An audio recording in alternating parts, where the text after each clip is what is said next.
Pauline Njoroge, a role model to millions and millions of ladies and African women across Africa. An outstanding personality mostly associated with big political debates. Pauline Njoroge has managed to capture the attention of both the old and the young. In a continent where celebrities are full of pride, it's evident that Pauline Njoroge has risen above the ranks of ordinary celebrities, and she has created an atmosphere of loyal followers and die-hard fans who follow her online on social media platforms due to her humble personality and approachability. Pauline Njoroge is not your ordinary blogger.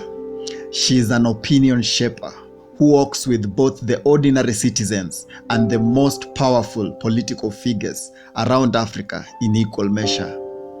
In September 2013, Pauline Njoroge was appointed as communications specialist for NEPAD, which is a semi-autonomous state agency under the National Treasury and Planning.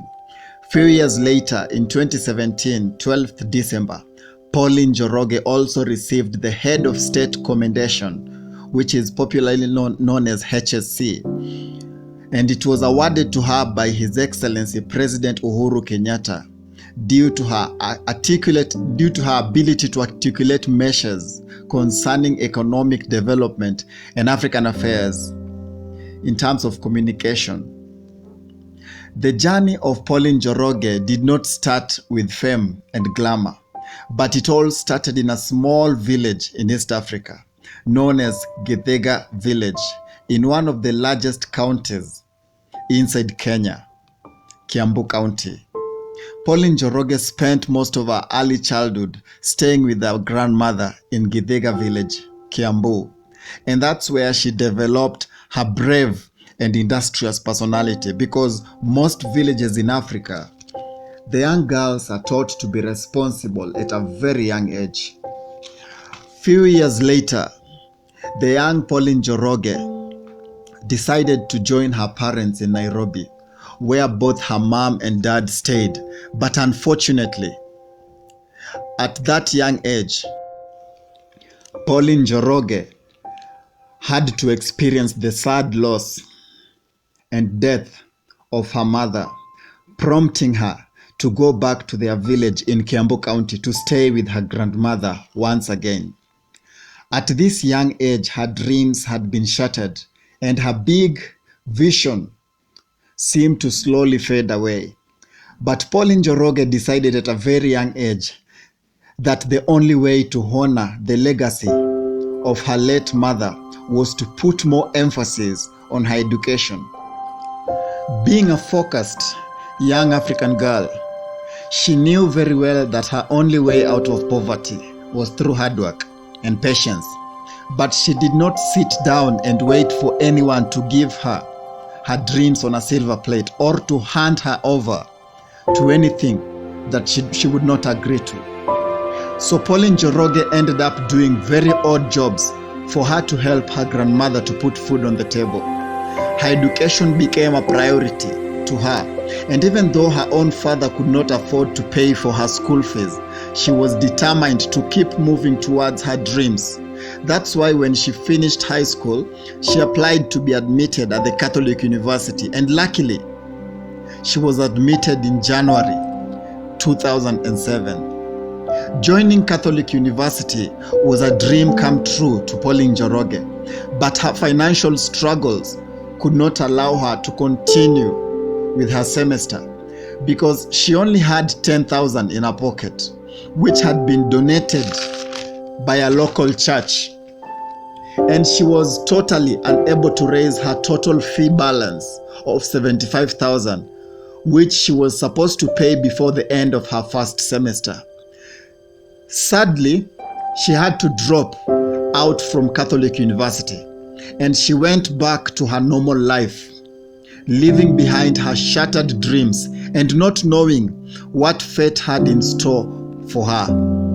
During this period of emptiness and pain, it's always very difficult for any African girl child to remain focused, but Pauline Njoroge always had a burning desire to honor the legacy of her mother by finishing her studies. So she spent most of her time during the 2-year period in which she was out of campus, just trying to search for a good Samaritan who could help her to pay her university fees.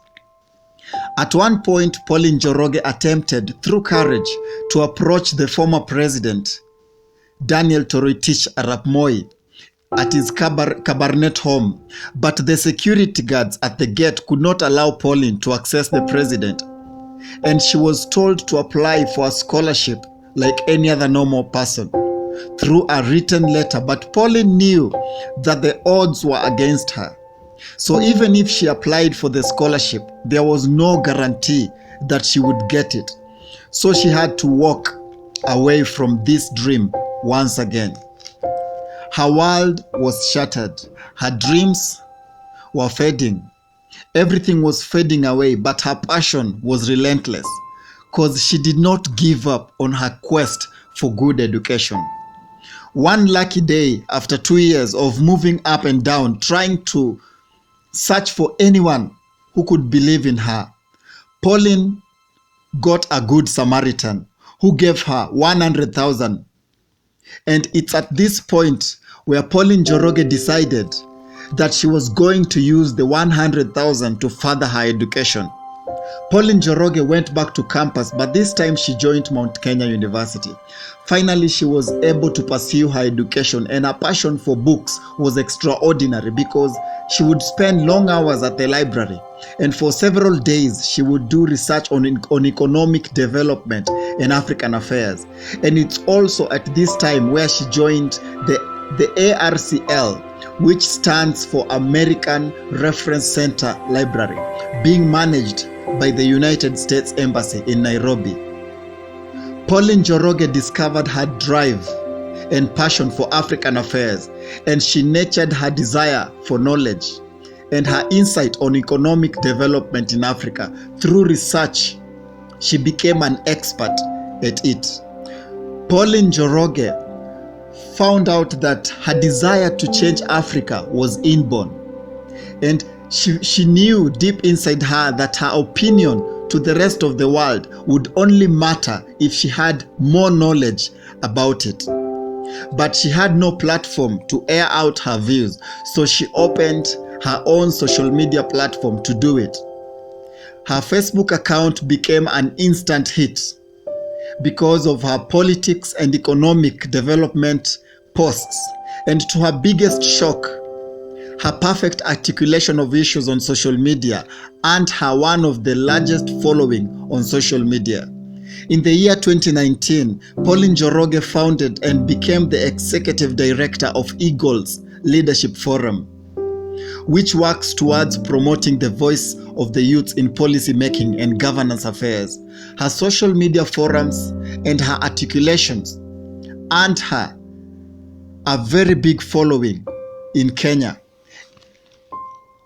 Greatness attracts greatness. Wisdom attracts more wisdom. Courage attracts more courage. And this is why Pauline Njoroge managed to capture the brightest brains in East Africa. Pauline Njoroge is a true definition of a strong African woman, and her journey from childhood reminds us about the importance of resilience, the importance of bravery. And this is a true testament that it doesn't matter whether you're an African girl child from South Africa, Mozambique, Burundi, Rwanda, or any other part of Africa. Your dream is valid. A young African girl child from East Africa, Kenya, Kiambu County, in Githiga Village, dared to dream. A young girl dared the impossible. This young girl turned out to be an extraordinary woman. This was the story of Pauline Njoroge, and we salute her for her courage. Long live Pauline Njoroge.